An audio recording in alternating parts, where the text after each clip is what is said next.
Of course, now the US, when it comes to services, especially driven by digital services of especially the big tech firms, I'm assuming you'll probably know the number better. I'm assuming that the US runs a massive surplus there vis-a-vis other countries. And that would be obviously a very rational reason for why President Trump is not overly concerned about the services piece of that. So I wanted to ask you, take that opportunity to ask you about the impact all of this is having on some of those big tech firms. How do you perceive set of tariffs and churns in these trade deals impacting what I would say today might be considered the economic crown jewel of the US economy, which are the big tech firms that seem to continue to grow up, grow. How do you think this will impact them? Yeah, so first of all, let me briefly talk about digital goods. And the biggest digital goods producer is Apple. Their world has gotten more complicated because they might build more stuff in the United States, which is costly. Some of the parts are costly, might be losing access over time to the Chinese market.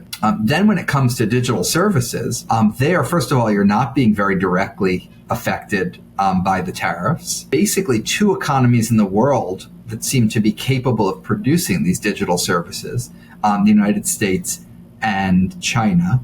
In part, that's because of the scale that you need to make AI work. In part, it's because of the financing that you need to make AI work. Maybe there's a certain amount of first mover advantage that both countries continue to benefit from as well. And so far, at least, internal dynamics of AI, what inventions are happening when, have mattered much, much, much more than any of these policy trade type thing. And is your sense that in that sort of context, the US seems to be managing its, twin objectives or geopolitics on one side and trade quite well? I know you've been an advocate of things like the CHIPS Act, etc. Is your sense that if we were to now step back and look at how that geopolitical objectives vis-a-vis countries like China and Russia, etc., and then the trade objectives as we're trying to make sense of, do you think that the balance is now being achieved fairly well? It's been perfectly decent. I think